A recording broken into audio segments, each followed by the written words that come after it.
dana pinjaman luar negeri atau hibah luar negeri.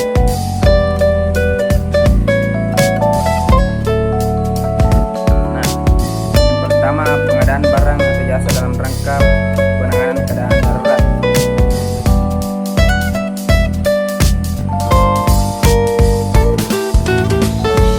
Status keadaan darurat dilakukan untuk keselamatan atau perlindungan masyarakat atau warga negara Indonesia yang berada di dalam negeri dan luar negeri yang pelaksanaannya tidak dapat ditunda dan harus dilakukan negara keadaan darurat berikut. Yang pertama, bencana alam, bencana non alam atau bencana sosial. Bencana alam adalah bencana yang diakibatkan oleh peristiwa atau serangkaian peristiwa yang disebabkan oleh alam untuk tidak terbatas, antara lain berupa bumi, tsunami, gunung meletus, banjir, kekeringan, angin topan, dan tanah longsor. Bencana non alam adalah bencana yang diakibatkan oleh peristiwa atau rangkaian peristiwa non alam, namun yang tidak terbatas, antara lain berupa gagal teknologi, gagal modernisasi, epidemik, dan wabah. Yang kedua, pelaksanaan operasi dan pertolongan. Contoh pertolongan untuk korban pesawat yang jatuh di laut. Yang ketiga, kerusakan sarana atau prasarana yang dapat mengganggu pelayanan publik. Contoh perbaikan atap gedung sekolah karena hujan lebat.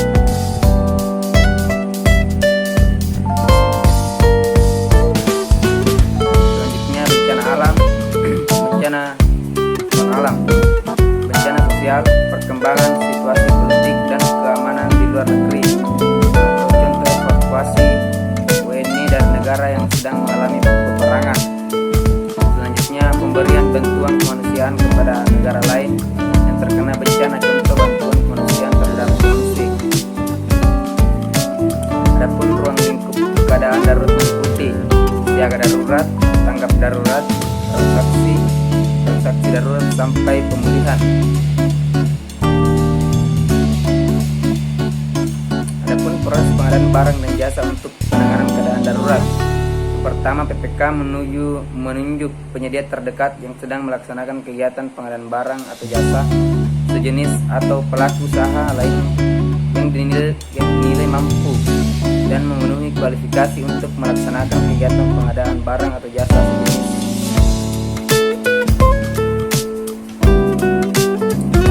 Penanganan keadaan darurat dapat dilakukan dengan penggunaan konstruksi permanen dalam hal penyerahan pekerjaan permanen masih dalam kurun waktu keadaan darurat. Selanjutnya, penanganan keadaan darurat yang hanya bisa diatasi dengan konstruksi permanen. Penyelesaian pekerjaan dapat melewati masa keadaan darurat. Yang kedua, pengadaan barang atau jasa di luar negeri.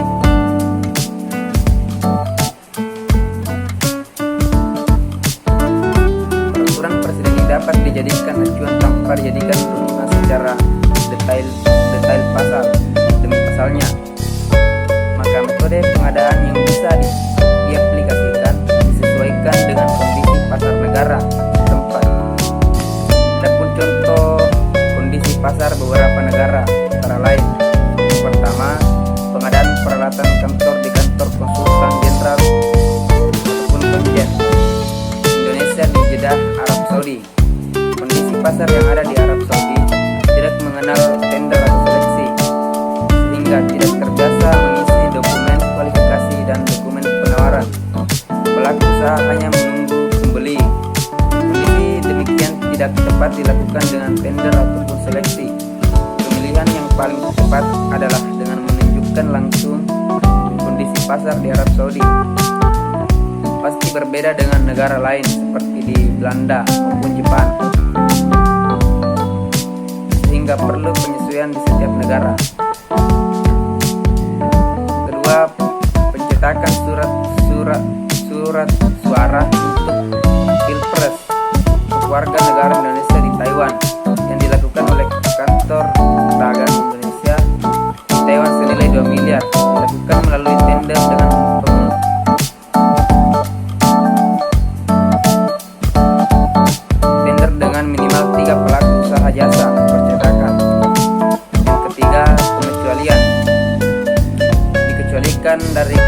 berdasarkan Peraturan Presiden 16 2018. Pertama,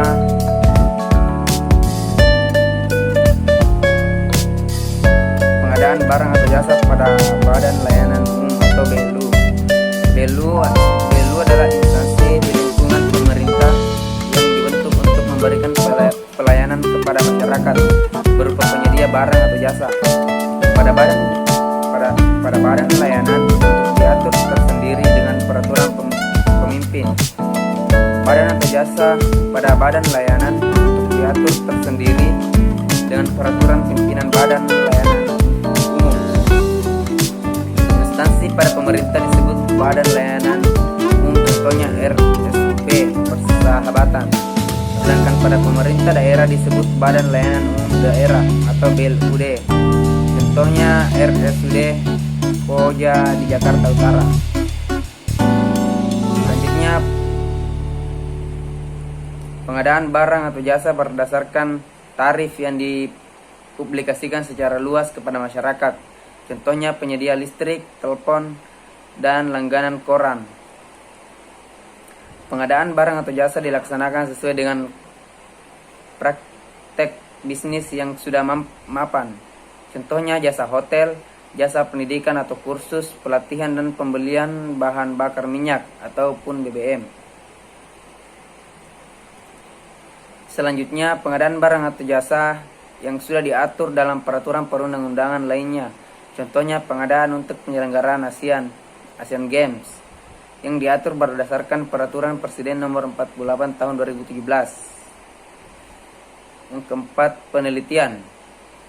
Penelitian adalah kegiatan yang dilakukan menurut kaidah dan metode ilmiah secara sistematis untuk memperoleh informasi, data, dan keterangan yang berkaitan pemahaman dan pembuktian kebenaran atau ketidakbenaran suatu asumsi atau hipotesis di bidang ilmu pengetahuan dan teknologi, dan menarik kesimpulan ilmiah bagi keperluan kemajuan ilmu pengetahuan dan teknologi. Adapun tujuan dari kegiatan penelitian adalah untuk memperoleh inovasi dan invensi teknologi. Inovasi merupakan kegiatan untuk menambah manfaat dari teknologi yang sudah ada. Contoh pengembangan ekstrak dan sirsak untuk obat kanker. Sedangkan invensi adalah kegiatan untuk menemukan suatu teknologi yang baru dan belum ada sebelumnya. Contohnya penemuan bola lampu.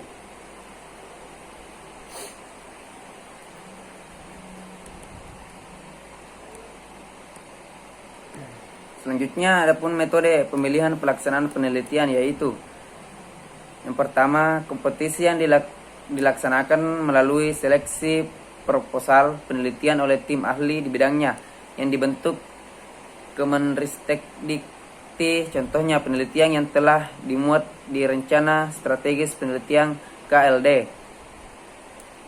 Yang kedua, penugasan ditetapkan oleh penyelenggara penelitian untuk penelitian yang bersifat khusus, contohnya penelitian aktual strategis dalam rangka pengambilan atau penyusunan kebijakan. Dalam melakukan penelitian dapat menggunakan anggaran atau raksas yang berasal dari satu atau lebih dari dua penyelenggara dan dilakukan berdasarkan kontrak penelitian selama 1 tahun anggaran ataupun melebihi 1 tahun anggaran. Pembayaran berdasarkan produk keluaran dapat dilakukan secara bertahap atau sekaligus sesuai kontrak penelitian.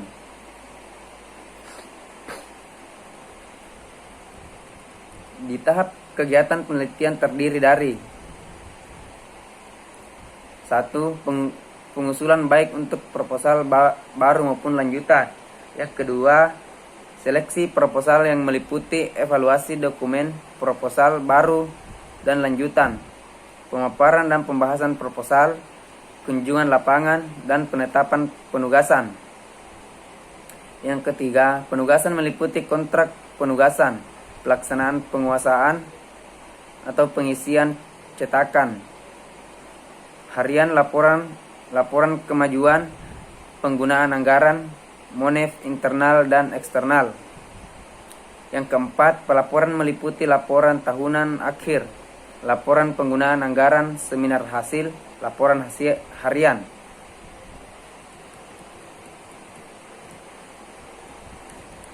Yang kelima, ada tender atau seleksi internasional dan dana pinjaman luar negeri atau hibah luar negeri. Perusahaan asing yang mengikuti tender atau seleksi internasional dengan syarat antara lain.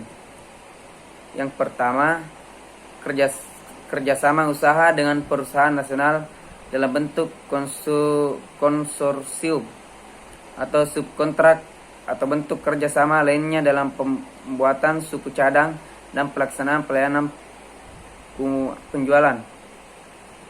Yang kedua, diumumkan dalam situs web kementerian atau lembaga perangkat daerah dan situs web komunitas internasional. Yang ketiga, dokumen pemilihan tender atau seleksi internasional sekurang-kurangnya ditulis dalam 2 bahasa, yaitu bahasa Indonesia dan bahasa Inggris.